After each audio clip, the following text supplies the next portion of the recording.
पूर्ण ब्रह्म सारी सृष्टि के रचनहार कबीर परमेश्वर जी ये हमें तत्व ज्ञान कराने के लिए, हमारी स्थिति से परिचित कराने के लिए और हमें ये बताने के लिए कि तुम यहाँ के वासी नहीं हो, आप ऐसे लोक में रहा करते थे जहाँ आपकी जन्म मृत्यु नहीं होती थी, वहाँ आपकी जरा मरण नहीं था, वहाँ वृद्ध अवस्था नहीं थी, मृत्यु नहीं होती थी।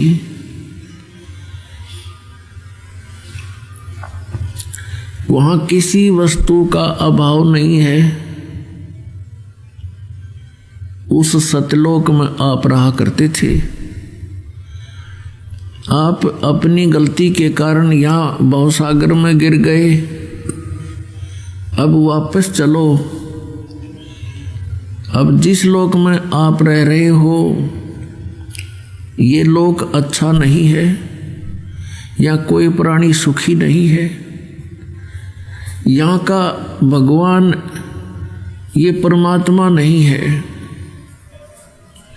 ये श्रेष्ठ आत्मा नहीं है। आपके ऊपर कितने कैर टूट रहे हैं, और जिसको तुम परमात्मा कहकर पुकारते रहते हो तुम्हें कोई राहत नहीं मिलती। जो परमात्मा है उसका आपको ज्ञान नहीं। वो परमात्मा कौन है? वो काशी में आए थे कबीर जुलाहा धानक।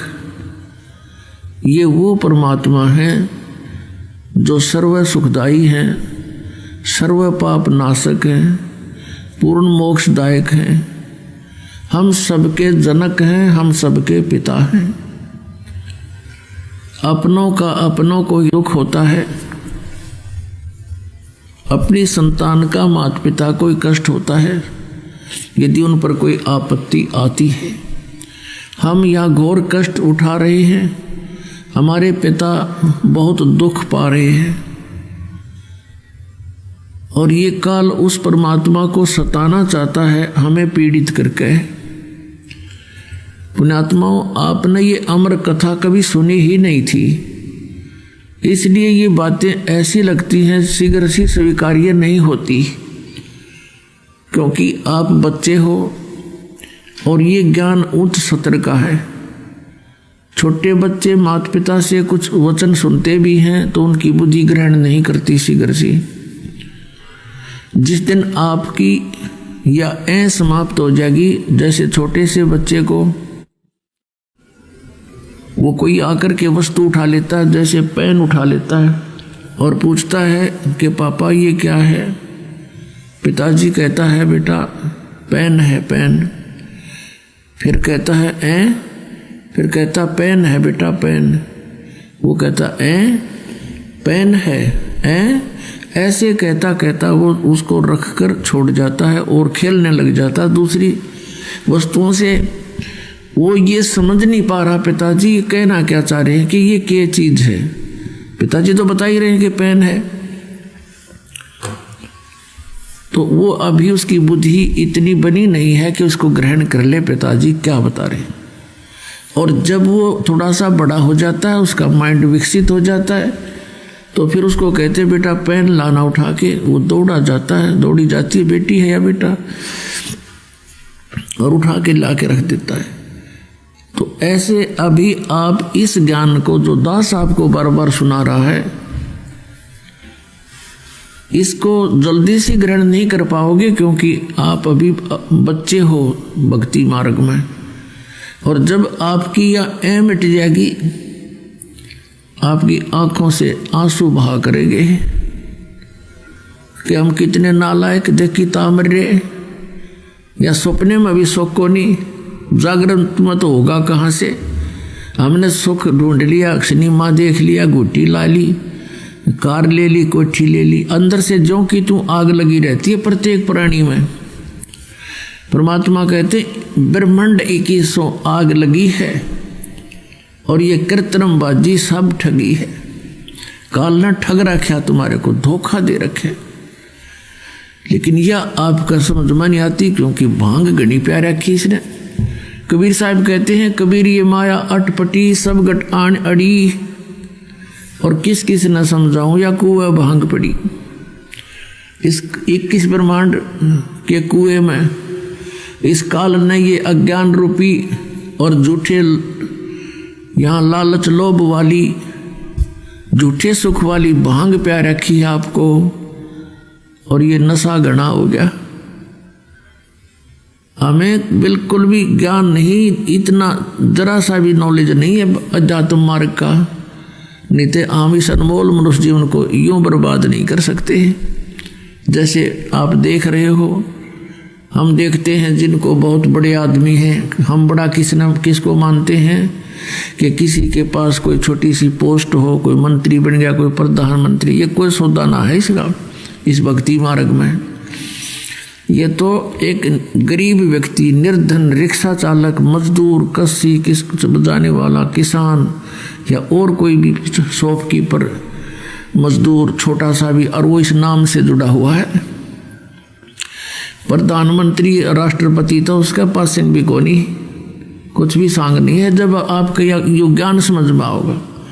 कबीर साहब कहते, कबीर सब जग निर्धना धनवंता नहीं कोई, धनवंता सो जाड़िया जिस पर राम नाम धन होई।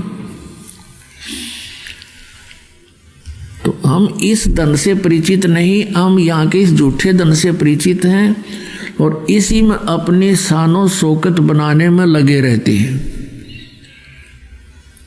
आप देखते हो, माया जोड़ते जोड़ते कोठी बना ली, फैक्ट्री लगा ली, मृत्यु होगी 1 सेकंड में। अब वह फैक्ट्री, वो कोठी उसका के काम आई, वो गधा बन के कुमार के जुड़ गया। ये बातें बच्चों याद रखनी पड़ेगी।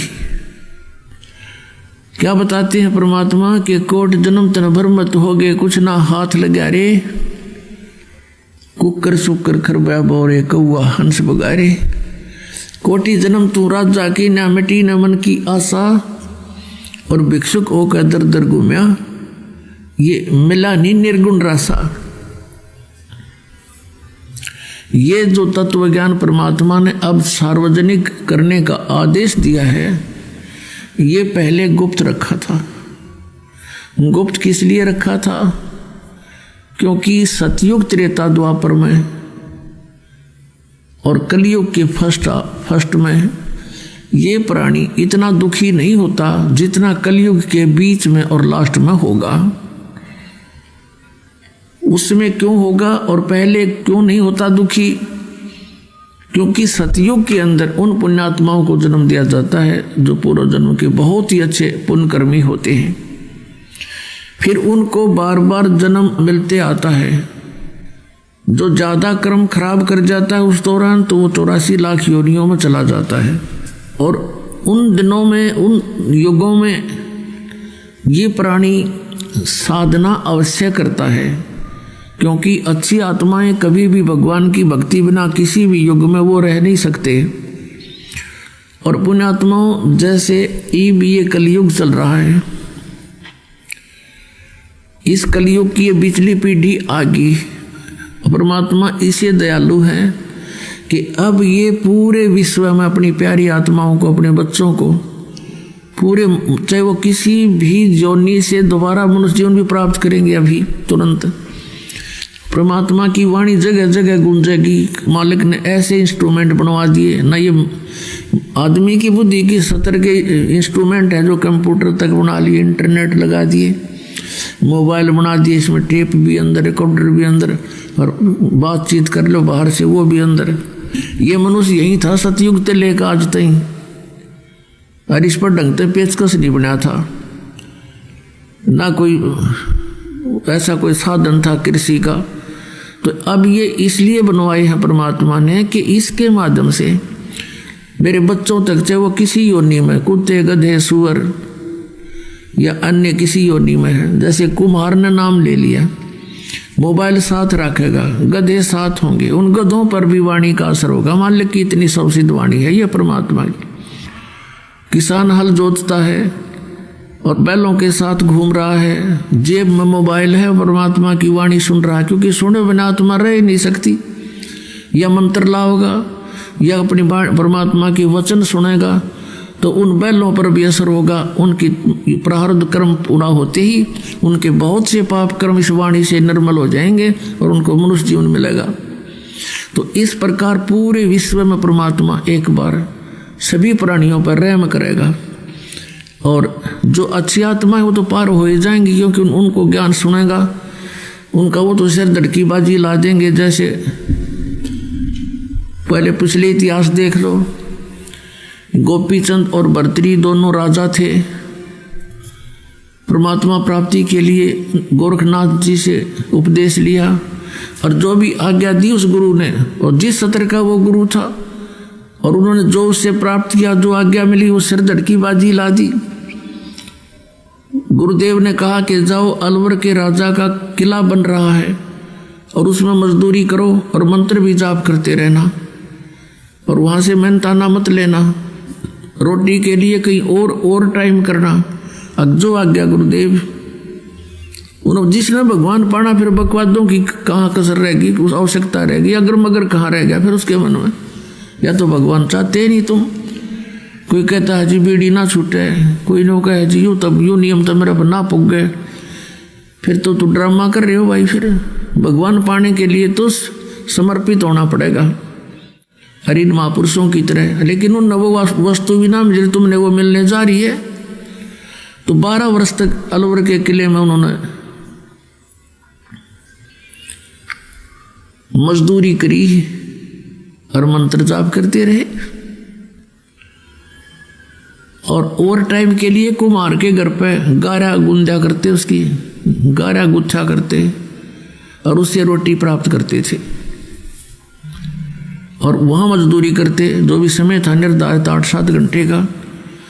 तो जिन अब पुण्यात्मा वही है ये जो सब कुछ कर सकते हैं मालिक पाने के लिए। जब इनको ज्ञान हो जाएगा, समझ हम ना आ रही इतनी बात, हमने ये दिखाई दे यहाँ की चोचले, तो ये चोचले हमें फिर नकली दिखाई देंगे, खिलौने मिट्टी के।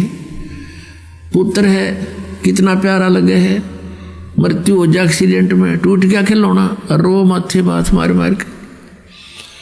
परमात्मा कहते हैं गुड़िया खेलत जन्म गंवा दिया तने लाया नहीं विचार। ये खिलौनों से खेलते तने असंग जन्म हो गए, कुछ भी ना सोचा। आत्मा तू कहाँ से आई थी, कहाँ जाना है तूने। तो पूरे विश्व में अब शांति होगी, एक बार सतयुग जैसा माहौल बनेगा, हाहाकार मिट जाएगी।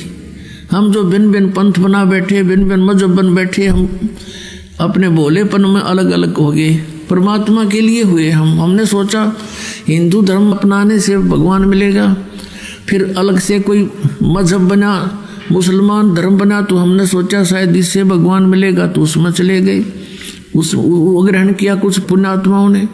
फिर किसी ने पता लगा भाई सिख धर्म से हमें लाभ होगा, तो सिख धर्म भी खूब अनुयायी बने। किसी ने ईसाई धर्म से सोचा कि शायद ऐसे भगवान मिल जाएगा तो ईसाई बन जाएंगे हम। लेकिन अब हमें पता चलेगा, क्योंकि हम पहले दूसरों की सुनी सुनाई पर विश्वास किया करते थे, और अब हम आंखों देख कर विश्वास करेंगे अपने सदग्रंथों को। और जिन महापुरुषों ने परमात्मा पाया, उन्होंने जो साधना की और जैसे वो रहे, हमने ऐसे ही करना पड़ेगा तो हम मोक्ष प्राप्त करेंगे, ना तो फिर केवल कहने की बातें हैं। तो इस प्रकार हम फिर एक होंगे। परमात्मा ने 600 वर्ष पहले कह दिया था धर्मदास, कलयुग जब 5500 वर्ष बीत जाएगा, उस समय परमात्मा ने कहा कि हम ही आएंगे। अब वो परमात्मा न्याय दास को इस योग्य समझा होगा, भेज दिया। लेकिन पावर और शक्ति और सहयोग उसी का है, कबीर भगवान का। अब फिर दूसरे शब्दों में कबीर परमात्मा कहते हैं, मम संत मुझे जान मेरा ही स्वरूपम। मेरे संत को मुझे ही जानना, मेरा ही स्वरूप समझना, गुरु को परमात्मा के तुल्य ट्रीट करना, तब तुम्हारी समस्या हल होगी। भले ही जैसे गुरु जी परमात्मा नहीं है, लेकिन आप जी ने गुरु जी को एज ए गॉड ट्रीट करना पड़ेगा, तब आपका समाधान हो सकेगा, नहीं तो नहीं होगा। जैसे एक गणित का प्रश्न होता है ब्याज का, ऋण का, तो उसमें मूलधन ज्ञात करना होता है। तो उसमें मानना पड़ता है कि मान लीजिए मूलधन 100 रुपये, फिर उससे वो दर निकल आती है, फिर मल्टीप्लाई करके ओरिजिनल मूलधन हमें प्राप्त हो सकता है। ओरिजिनल मूलधन अरबों में होता है, लेकिन उस अरबों वाले मूलधन को प्राप्त करने के लिए हमने सपोज करना पड़ेगा कि मान ले मूलधन 100 रुपये, वो 100 रुपये मूलधन नहीं है, पर उस 100 रुपये मूलधन मानने बिना वो अरबों वाला मूलधन मिला को नहीं। ऐसे ही दास को यानी गुरु को आपने ये सोच के अपने आप को व्यवहार बदलना पड़ेगा कि मेरे सामने भगवान खड़ा है। गुरु एक मनुष्य नहीं, परमात्मा कहते हैं गुरु मानुष कर जानते ते नर कहिए अंध, मां दुखी संसार में फिर आग गई यम के फंद। गुरु को मानुष जोग ने अर्प करे चरणामृत को पान, वो चरण दो दो पीवारू मानुष गिने ते नर नर कह जावेंगे युग युग होवे समान, चाहे भक्ति भी कर रहे। अब ये मर्यादाएं आपने अपनानी पड़ेंगी, अपना व्यवहार बदलना पड़ेगा, अपना स्वभाव बदलना पड़ेगा, आधीनी में आना पड़ेगा। हमने आधीनी बिना भगवान नहीं मिले। हम अभिमान कितना कर सकते हैं, किस चीज़ का कर सकते हैं? अगर शरीर का करते हैं, उच्च जाति का करते हैं, शरीर में 1 मिनट में अधरंग मार दिया, पड़ा पड़ा बांगा मुंह हो जा, मुंह में माखी बड़े और लगने, हाथ से हटा भी नहीं सकता। बता इसका क्या अभिमान करे प्राणी। आज उच्च जाति में है, कल मृत्यु हो गया, गधा बन गया, वह जाति के काम दिया उस जाति और मजहब ने। तो हमने हर तरह से अपने इस मन के जो पर हैं बकवाद करने के, ये सब काटने पड़ेंगे, इनको ठीक करना पड़ेगा। तो ये ज्ञान से होगा। तो जब हम गुरुजी को एज ए गॉड ट्रीट करेंगे, अब जिन्होंने परमात्मा पाना है वो अच्छे विद्यार्थी होते हैं। अच्छे विद्यार्थी अपने स्कूल के विद्यालय के टीचर के साथ भी बहुत अच्छा ही व्यवहार करते हैं, और जो निकम्मे होते हैं वो तो फिर स्वभाव उनका खराब होता है, फिर लास्ट में वो शिक्षा प्राप्त नहीं कर पाते हैं, फिर मजदूर लगते हैं, आजीवन दुख पाते हैं। तो यहाँ बताया कि इस प्रकार हम जब रहेंगे, गुरुजी को ये मानकर बैठे कि यहाँ मान ले इस दास के स्थान पर और कबीर परमात्मा आ जा, जो भगवान है हमारे सबके पिता, तो आप कैसे व्यवहार करोगे? ये थोड़ी सी सोचने की बात है, क्योंकि हम परमात्मा के लिए चले हैं और परमात्मा को पाने के लिए परमात्मा के साथ हमें एक डील भी करना सीखना पड़ेगा। क्योंकि हम डील ठीक ना करके तो वहां से यहाँ गिर गए, और अब भी हमारा ऐसे ही व्यवहार हुआ तो भगवान कैसे एक्सेप्ट करेगा अपने को? आज्ञा का पालन हो, नम्रता हो, गुरु के अंदर कोई दोष दिखाई नहीं देना चाहिए किसी भी प्रकार से। आप कितने समझदार हो सकते हो, आप कितनी बुद्धि रख सकते हो, आपको अपने का नहीं पता कल क्या हो जाएगा, और दूसरे के विषय में हम सोचते हैं, तो ये हमारी नालायकी है। तो इस प्रकार अपने अंतःकरण के इस जो विचार हैं इनको भी हमने शुद्ध करना। ये शुद्ध कैसे होंगे? जब तक आप गुरु जी को परमात्मा के तुल्य नहीं देखोगे तो सफल नहीं हो पाओगे। तो ये नियम है कुछ। तो कहने का भाव ये है कि जिन महापुरुषों ने परमात्मा पाना वो तो इब के निकल जाएंगे, सब इब के घनी आसानी से निकलोगे। और प्रत्येक कलयुग में इस बिचली पीढ़ी में अरबों खरबों प्राणी परमात्मा पार करते, मनुष्य जीवन जला जला के उनको फटाफट। लेकिन नियम में रहना पड़ेगा। भक्ति बहुत आसान है। नाम उठत नाम बैठत नाम सोवत जागवे, नाम खाते नाम पीते नाम सेती लागवे। अब इसमें हमें भक्ति में बाधक क्या क्या चीजें हैं? भक्ति में बाधक है, हमें लोग दूसरों को देखा विवाह पर खर्च करते हैं। जिसके 2 पुत्रियां होगी उसकी नींद हराम हो जाती है जब वो युवा होने लगती हैं इनके विवाह के लिए। इसमें कुछ एक तो ऐसे लोग हैं कि कई लाख रुपए विवाह में खर्च कर देते हैं, तो वो टेंशन उनको भक्ति नहीं करने देती। फिर कोठी बनाने की होड़, लंबी कार लेने की होड़। तो ये इस ज्ञान से ये मन के जो फैलाव है ये कम हो जाएगा, ये खत्म हो जाएगा, इच्छाएं समाप्त हो जाएंगी। और बेटी का विवाह, बेटों का विवाह हमने बहुत सिंपल वे से करना चाहिए। पुण्यात्माओं, यदि आपने इस मार्ग पर सफल होना है, दास के एक एक वचन पर लक्ष्मण रेखा समझ के आपने कार्य करना पड़ेगा।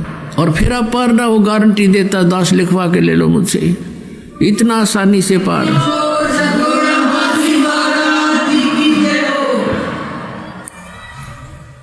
इन कार कोठियान के सिर में मारेगा, सारी उम्र खोदी इन कोठी बनाने में, कार खरीदन में, अर्थ कल मृत्यु हो जा। गधा बना फिर, कुत्ता बन का अंडे सैर से पट्टे करता। तो ये हमने ज्ञान नहीं था, हम देखा लाएंगे।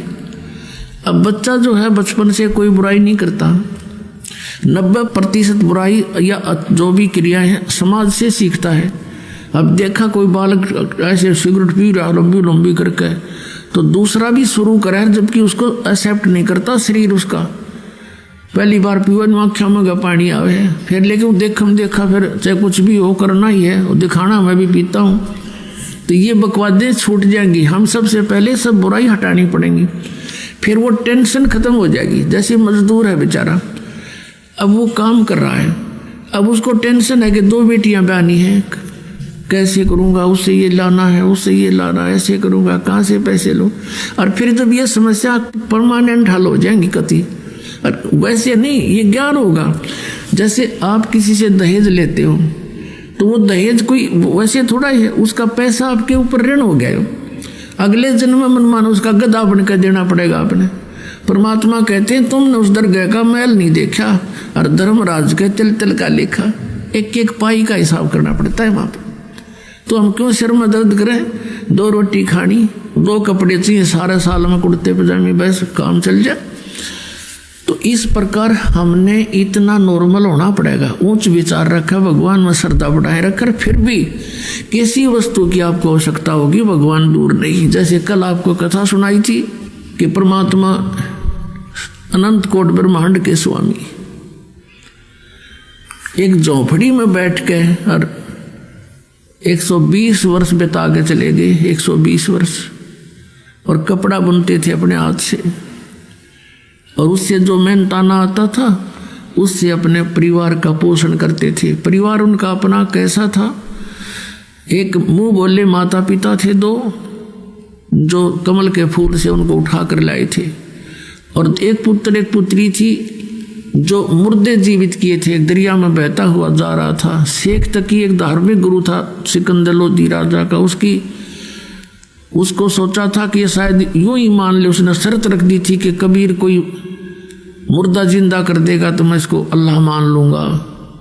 परमात्मा ने सोचा था यदि एक शेख तकी पूरे मुसलमान धर्म का वो हेड था भारतवर्ष का, कि यदि इसकी बुद्धि ठिकाने आ गई तो सब मुसलमानों को कह देगा तुम भक्ति कर लो, और इनके पास बढ़िया मार्ग है, ये परमात्मा आए हैं।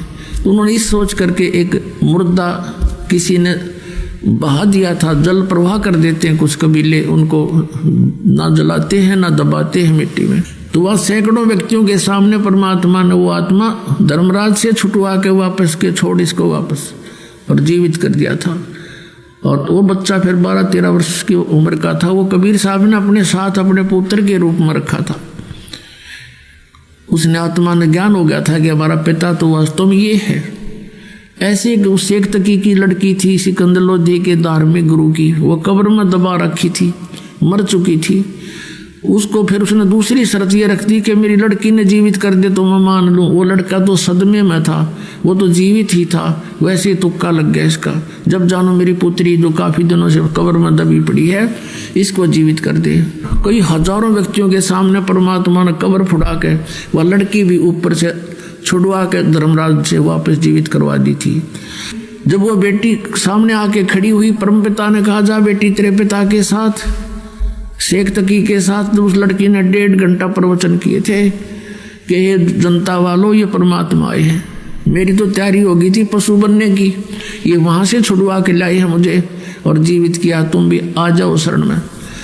तो उस बेटी ने कह दिया था मेरे को तो अपना पिता मिल गया जिसकी मुझे खोज थी। वो अपने उस संसारिक पिता के साथ नहीं गई थी। तो ये 2 बालक थे, वो भी 12-13 साल की आयु की थी लड़की, और 2 माता पिता थे।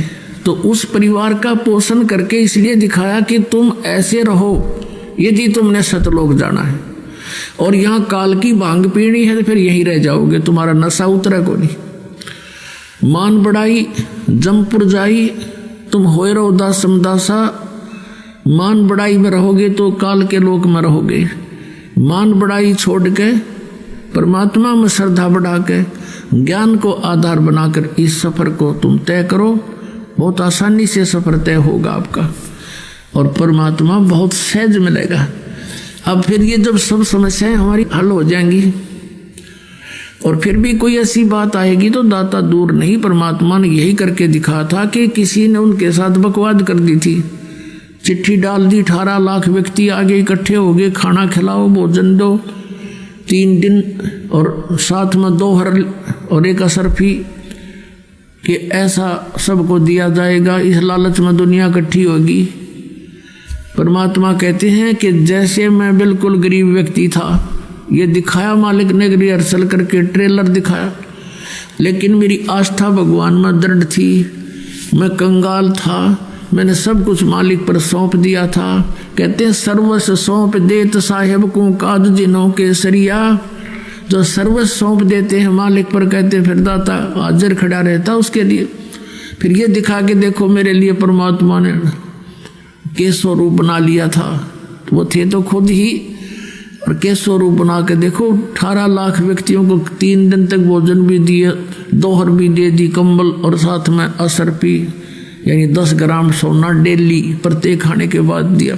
तो तुम भी यदि इतना विश्वास करोगे और यहाँ माया जोड़ कर नहीं धरोगे, फिर देखना मैं कैसे करके दिखाऊंगा। एक समय पुण्यात्माओं, हम क्या हैं? हम परमात्मा की भक्ति करते हैं और हम परमात्मा के ज्ञान से परिचित होने से फिर अपने हिसाब से ही चलते हैं। आदरणीय गरीबदास साहिब जी को परमेश्वर मिले थे कबीर देव जी, और फिर वो वाणी परमात्मा की उन्होंने लिखवाई। उस वाणी को पढ़कर बहुत से अनुयायी भी होने लगे गरीबदास साहिब जी के जाने के बाद। और पुण्यात्मा जो होती है वही परमात्मा की खोज में लगी है, तो वो किसी ना किसी गुरु के पास अवश्य चले जाते हैं और उस संत के बताए मार्ग पर वो करते हैं। अब जैसे और उनके होते हैं वो पिछले संस्कार, पिछले पुण्य होते। जैसे भी आपको शास्त्र अनुकूल साधना मिल गई तो ये आपके वर्तमान में किए हुए पुण्य भी आपके साथ होंगे। तो जैसे ये राधा स्वामी पंथ बना है, जैसे शिवदयाल जी थे, ये बहुत अच्छी पुण्यकर्मी प्राणी थे।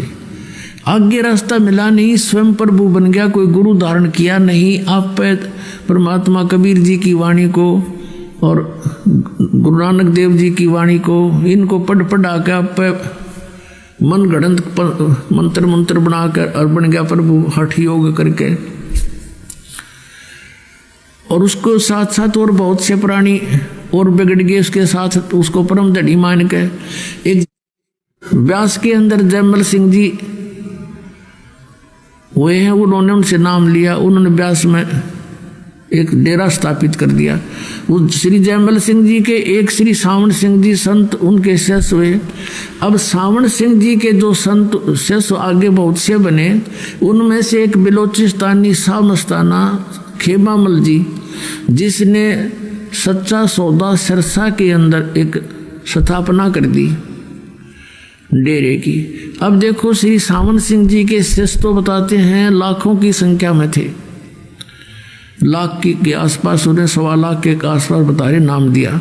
तो उनमें से ये खेमामल जी ही क्यों प्रभु बन गए? अलग से उसको कोई नाम देने का आदेश भी नहीं दिया, क्योंकि ये कैसे अपने आप में अलग से गुरु पद बना लिया। उसमें सिद्धियाँ भी थी, बहुत से उनके प्रमाण हैं कि औरों को उसने बहुत सी राहत भी दे दी, कुछ सुख भी दिए हैं। तो वो कैसे था? वो इसकी अपनी पूंजी थी, पिछले संस्कार थे इसके, पुण्य थे इसके, और अन्य लाखों थे हुए ना पन पे ऐसे एकदम। तो ये पिछले संस्कार से ही उसके कुछ थोड़े बहुत पूंजी थी, धन था भक्ति का, वो खत्म हो गया। अंत में इंजेक्शन रिएक्शन से उसकी मृत्यु हुई, वह बैटरी डाउन होगी, पिछले जन्म में चार्ज की हुई। तो ऐसे जीवन व्यर्थ होता है इनका।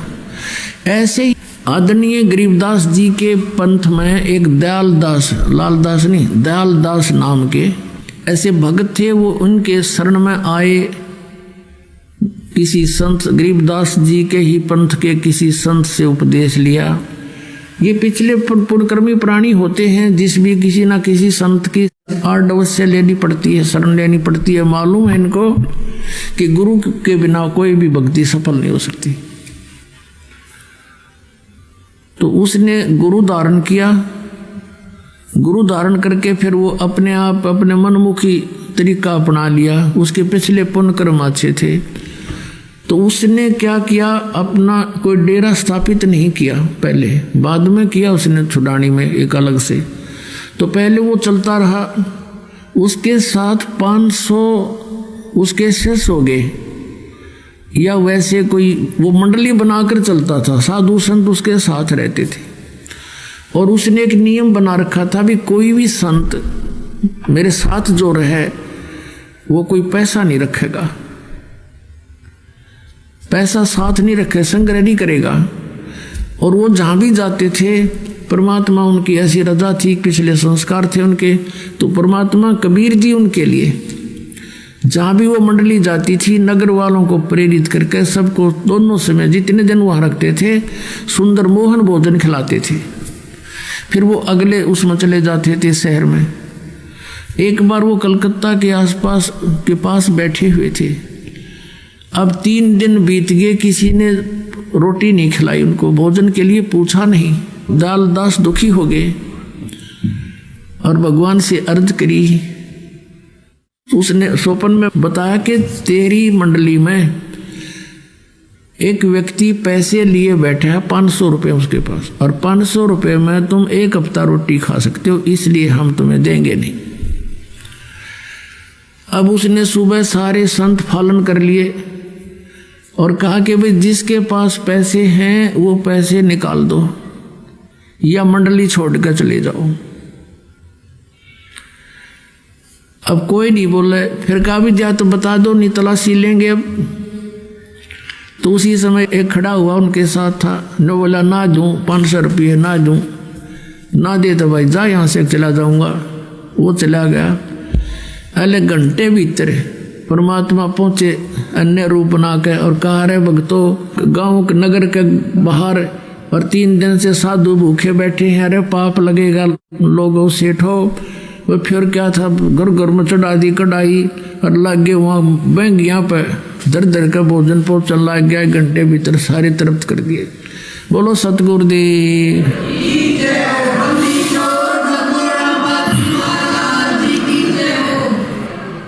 तो पुण्यात्माओं, हम इतना विश्वास कर नहीं पाते भगवान पे। फिर भी पुण्यात्माओं, क्योंकि हम गणे पेटे हुए हैं, काल ने बहुत ज़्यादा हमारे को तंग कर रखा है। जैसे कुत्ते का 2 लाठी कोई मार दे बैठे बैठे के बेचारे के, और फिर वो दूर बैठा हो, उठ सकता नहीं, और कहीं वैसे भी कोई जैसे खुड़का हो जाता है तो भी वो रोने लग जाता, हाँ कदे फिर ना मार दे। तो हम इतने पीट रखे इस काल ने, हम इतना दुख दे रखा युगों युगों से। आज हमारे हृदय में भय बैठा हुआ है। ये फिर इन परमात्मा की भक्ति से, सिमरन से इसको साथ रख कर चलो, मर्यादा में रहो आप। हम वैसे डर भी लगता रहे, लेकिन मालिक का सपोर्ट साथ रहेगा आपके, वो भय को भी मिटा देगा धीरे धीरे, अगर हम मर्यादा में रहेंगे। और फिर देखना आपके रोज नए चमत्कार होया करेंगे। एक बहन बता रही थी, ने बोली जी मैं पाठ कराना चाहूँ थी, अभी 4था दिन उस दिन उसने बताया, और मेरे पास जुगाड़ नहीं बन रहा था, मैं खूब रोई। मैंने 1000 रुपये रखे हुए थे अलमारी में, यहाँ चलने के लिए तैयारी की कि चल कुछ तो जमा कराया होंगी, वैसे लिखवा दूंगी। तो मैं 1000 रुपये तो अलग रखे थे और वैसे ही कुछ कागज पत्र रखे थे। मैंने सोची इनमें वैसे उठा के इधर रखे तो 4000 रुपये नो के नो धरे पाए। मैंने सपने में भी नहीं सोची थी मेरे पास पैसे वो रखे होंगे। कदे पैसा जुड़ा ही नहीं था मेरे पास। 4000 इकट्ठे धरने का ब्यों तय नहीं हो लिया था, खर्चे इतने थे। तो पुण्यात्मा, हमने तो नीत साबित करनी है।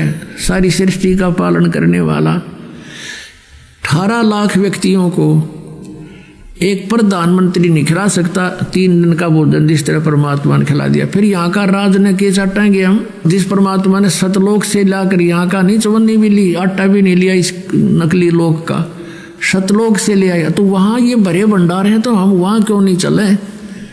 तो हम चले तो हमने राह नहीं पता था। जैसे राधा स्वामी पंथ है, धन धन सतगुरु पंथ, जय गुरुदेव पंथ, हरियुद्दनोदाड़ा राधा स्वामी पंथ, ये सारे सतलोक की महिमा गाँव है। ये काल के जाल में फंसे हुए 500 नाम काल के जाप कर बात करें सतलोक जान की, तो ये कैसे जा पाएंगे? विधि ठीक नहीं इनकी। अब विधि ठीक कर लो, सारे चले जाएंगे परमात्मा तक कर रखा। अभी सभी जीव इस सतनाम को प्राप्त करके सतलोक जाएंगे। सतनाम 2 अक्षर का, जिसमें एक ओम है, एक तत् है, वो सांकेतिक है। तो कहने का दास का जो भाव था, अब उसी टॉपिक पर आते हैं कि सतयुग त्रेता द्वापर में जो प्राणी अच्छी आत्माएं होती हैं उनको जन्म मिलता है। और वो कौन होती है? जैसे अब ये बैन उठ गया मालिक का, मालिक ने खोल दिया ये भंडारा मोक्ष का, ओपन कर दिया है मोक्ष पे, और ये मंत्र और ये वो मूल ज्ञान जो अभी तक छुपा के रखना था वो भी। तो अब अरबों खरबों की संख्या में पुण्यात्मा सतलोक जाएंगे जो इस मर्यादा में रहेंगे। और सतलोक यूं नहीं जाएंगे कि ऐसे मरते आना डर लगेगा, फलाना होगा, नहीं, आपको न पता भी नहीं लगेगा मृत्यु विघ्ना भी, क्योंकि इस ज्ञान से आपको ये दृढ़ता आ जाएगी कि यूं कवरता छूटेगा। ये कवर जो हमारा पर डाल रखा 5 तत्वों का शरीर, ये तो छूटता है, सबका छूटे, ये तो रहना ही नहीं है। फिर इसके अंदर इसके डर किसा, इसके मरने का फिर भय किसा। और फिर ये होगा कि हमने जो भक्ति की है ये परमात्मा की बताई हुई है, और इससे आपके अंदर चाहे आप कुछ भी सोचने की चेष्टा करोगे, ये भक्ति का प्रबल ये प्रवाह आपको डगमग नहीं होने देगा, इतनी दृढ़ता पैदा कर देगा। जैसे सूरवीर होते हैं, शीश दे देते हैं पर उनके मन में डर नहीं पैदा होता। तो आप वो सूरवीर बन जाओगे, काल के साथ लड़ने वाले। इसके सभी अटैकों का आपके ऊपर कोई असर नहीं होगा, और ऐसे जाओगे। कहते हैं आए हैं सो जाओगे राजा रंग फकीर, एक तो सिंहासन पर बैठ के जाएंगे, एक जुड़े जहां जंजीर। आप तो जाओगे जैसे विमान के अंदर बैठा के ले जाएगा मालिक आपको, जैसे आपको स्वप्न सा होगा, आपको स्वप्न सा होगा। जैसे स्वप्न में आदमी कार में बैठकर खूब सैर सपाटे करता है, तो ऐसे जा पहुंचोगे। तुम सतलोक जा लोगे, जब पता चलेगा वो शरीर वो कांचड़ी तो छोड़ आई, वो तो छोड़ने की थी, वह तब उसमें तो बहुत दुखी हो रहे थे। तो ये सारे जो तरीके मालिक करेगा आपके लिए। न जीव तक चौंडे नहीं छोड़ सकता अपने हिसाब से, तो सारा कुछ ऑपरेशन पे डॉक्टर का ही होता। मरीज जब उसके ऑपरेशन थिएटर में समर्पित हो जाता है, तो आप समर्पित हो जाओ, फिर वो करेगा सारा कुछ आपको हर तरह से बचाव करेगा। जो से वस्तु होगी वो आपको देगा, नहीं होगी तो नहीं देगा। तो डॉक्टर के अंडर ट्रीटमेंट होने के बाद मरीज ने अपने नहीं चलानी चाहिए, वो रोग को बढ़ा सकता, घटा नहीं सकता, ये सोच लेना। तो जो पार नहीं होंगे वो दुर्भागी प्राणी क्या बनेगा उनके साथ? फिर वो जाएंगे जैसे आप कोई ये रियल मंत्र है आपको जो प्राप्त है, ये सब इन देवताओं के, ये इनकी उपासना नहीं है, ये पूजा नहीं है, ये मजदूरी दे रखी है आपको। जैसे हमने किसी का ऋण देना है और उसके वहाँ मजदूरी करके पूरे करना चाहते, तो उसकी पूजा थोड़ी कर रहे हैं, हमने ले रखा तो देना पड़ेगा। तो ऐसे ही इन भगवानों की जो मजदूरी आपको दे रखी है यहाँ के प्रभुओं की, तो ये बहुत गजब के मंत्र हैं, बहुत अच्छे, और इनकी पूंजी आपके पास ढेर हो जाएगी। इनका ऋण भी आप तार